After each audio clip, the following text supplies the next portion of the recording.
Ang isang krimen ay isang pagkakasala sa lipunan. Hindi lamang ito pagkakasala sa isang pribadong tao. Dahil dito, ang government ay nagre-representa sa lipunan bilang offended party sa pamamagitan ng ating mga prosecutors. Samantalang ang complainant naman ay ginagawang witness ng Estado. Ano ngayon ang epekto ng pag-submit ng actual ng biktima ng tinatawag natin na affidavit of desistance?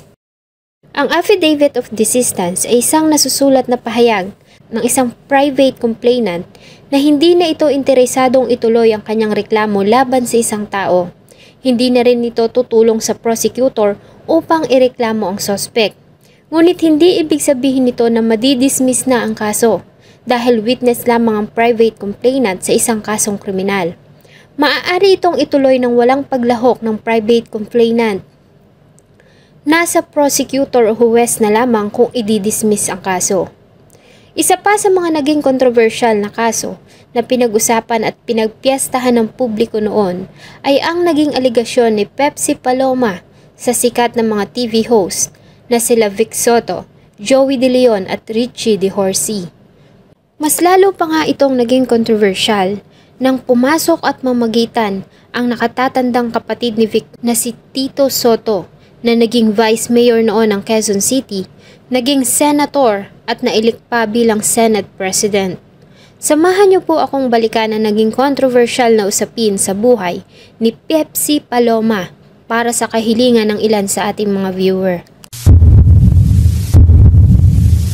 Bago ko po simulan ang ating story, sa mga bago po sa channel ko, please hit the subscribe button at pakipindot na rin po ang ating notification bell para ma-notify kayo sa mga bago nating upload na videos. Si Delia Dueñas Smith, o mas kilala sa kanyang screen name na Pepsi Paloma, ay pinanganak noong July 17, 1966. Siya ay anak ni Lydia Dueñas na native ng Borac, Northern Samar, sa isang American leather carrier na si Kenneth Smith.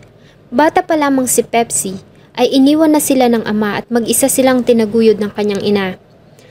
Dahil sa angking ganda sa edad na 14, ay na-discover si Pepsi ng isang talent scout na tinawag nilang Tita Esther sa isang sikat na beer house sa Quiapo na Sariling Atin.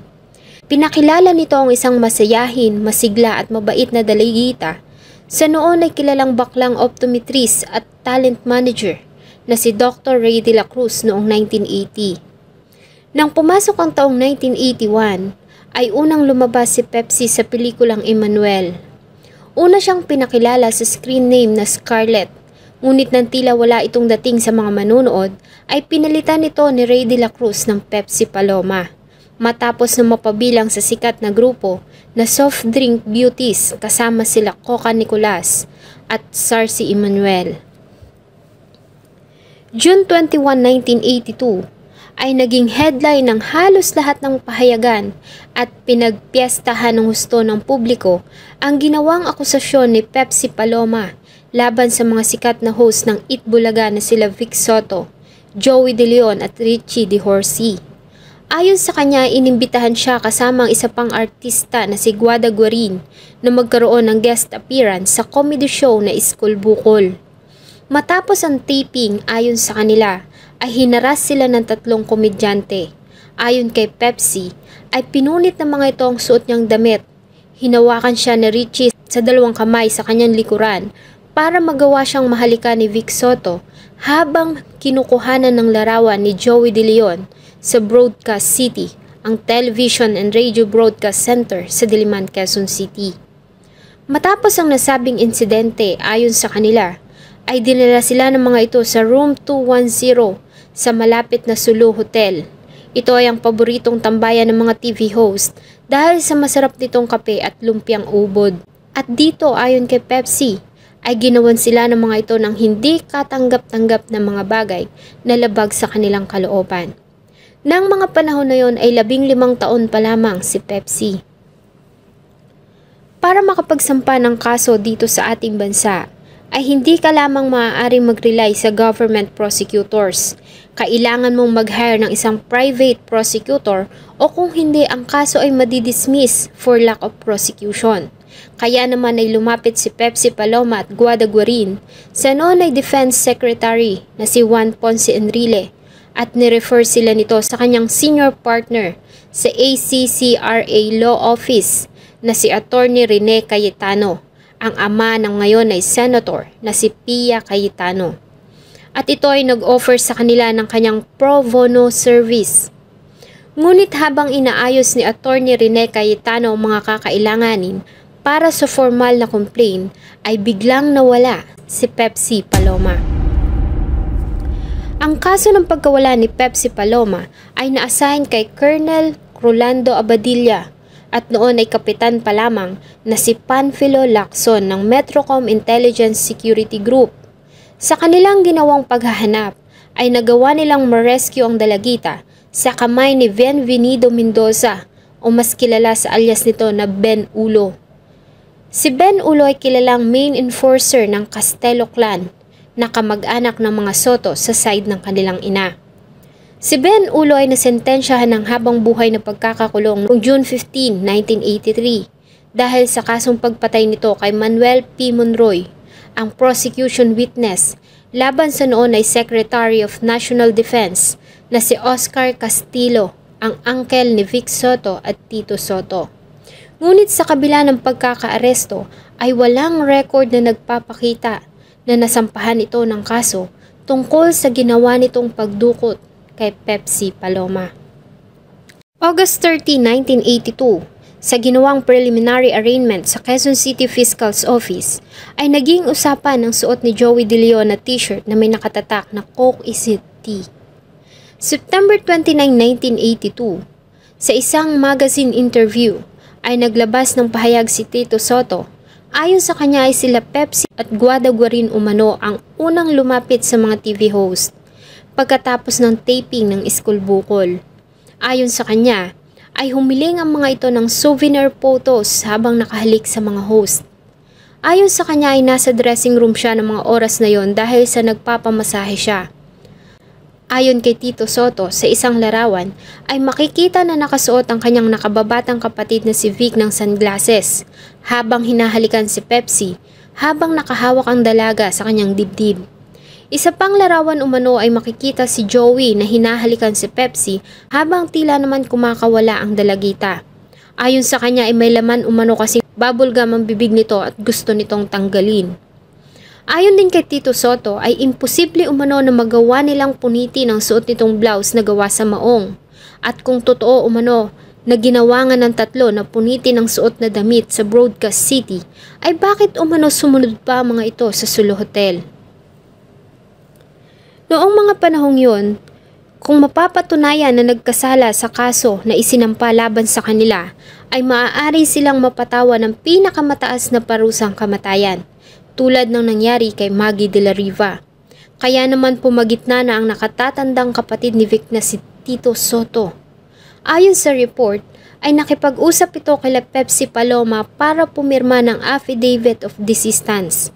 Ngunit ayon kay Pepsi Paloma ay pumirma siya sa nasabing dokumento dahil sa takot nang ilagay umano ni Tito Soto ang isang baril sa lamesa habang pinipirmahan niya ang papeles.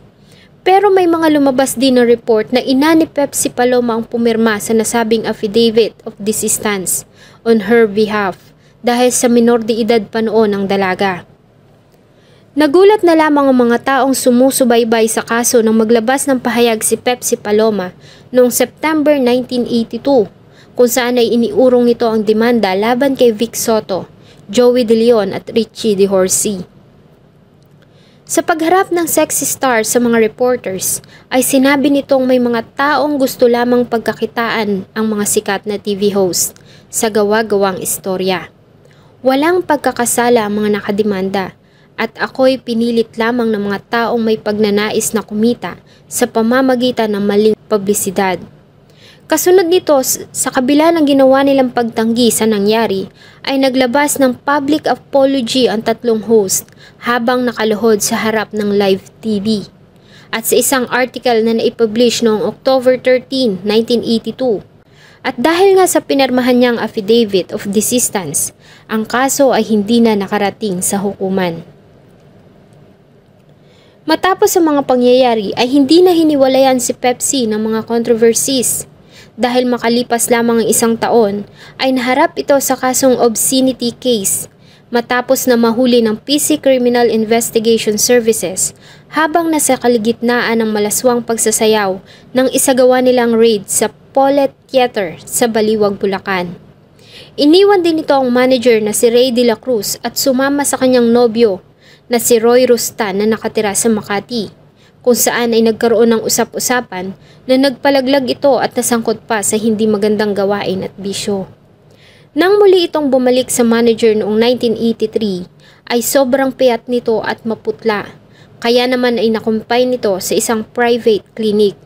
At matapos noon ay pumayag na gumanap sa pelikulang The Victim. May 31, 1985, 3 taon matapos ang pangyayari, ay muling umingay at pinag-usapan ang pangalan ni Pepsi Paloma nang matagpuan ang wala ng buhay na katawan nito na nakabitin sa loob ng kanyang cabinet sa tinitirahang apartment sa Santa Mesa Heights sa Quezon City. Ayon sa kanyang stepbrother na si Saldi White na noon ay 15 years old pa lamang, ay umakyat umano ang kapatid sa kanyang kwarto pagkatapos nilang kumain ng tanghalian ng bandang alas 12 ng tanghali at binilinan pa sila nito na huwag siyang gigisingin. Bandang alas 3 ng hapon ay tumawag ang nobyo nito, ang 25 years old na salesman na si Jose Sanchez, ngunit hindi ito sumasagot. Sinubukan na din itong katukin ng kapatid na si Saldi, ngunit walang nagbukas ng pinto. Ganap na alas 6 ng hapon nang makauwi ang nobyo ni Pepsi galing sa trabaho, at dahil sa hindi pa rin ito lumalabas ng kwarto, ay sinira na nito ang pintuan, katulong ang kapatid nito na si Saldi at dalawa nilang tauhan na sila George Recaborla at Philip Clemente. At doon na nga tumambad sa kanila ang wala ng buhay na si Pepsi Paloma. At isang note kung saan ay nakasulat ang mga katagang, "This is a crazy planet." Ayon sa police report, ang pagpapakamatay ng aktres ay dahil umano sa problema nito sa gastusin na tinuligsa ng kanyang manager na si Babette Corcuera.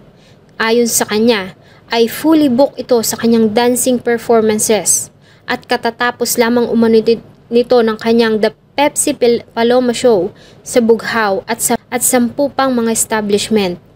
May naka-line up din umano ito na 3 mga pelikula. Ayon din sa kanya, ay excited pa ito sa darating nitong debut sa susunod na taon kung saan ay humiling ito ng isang magarbong pagdiriwang. Si Pepsi ay nakitang nakabitin suot ang dilaw na nightgown. Ngunit walang record na inilabas ang Quezon City Police kung tiningnan ba nila ang mga possible fingerprints sa loob ng closet para ma-determine kung may foul play na nangyari. Wala ding report kung may nakita bang upuan o box na tinungtungan nito at hindi rin nila sinubukang i-verify kung ang nakalagay sa diary na kanilang na-recover ay handwriting ni Pepsi. Ayon kay Private First Class Willie Borgoña, ang kaso umano ay isang open and shut case, kaya naman hindi na umano kailangan ang forensic crime scene investigation. Siya ay inilibing sa Olongapo Memorial Park sa Olongapo, Zambales. June 2018 ay muling nabuhay ang issue tungkol sa pagkamatay ni Pepsi Paloma nang pakiusapan ng noon ay Senate President na si Tito Soto ang daily broadsheet na Philippine Daily Inquirer na burahin sa website nito ang tungkol sa kaso.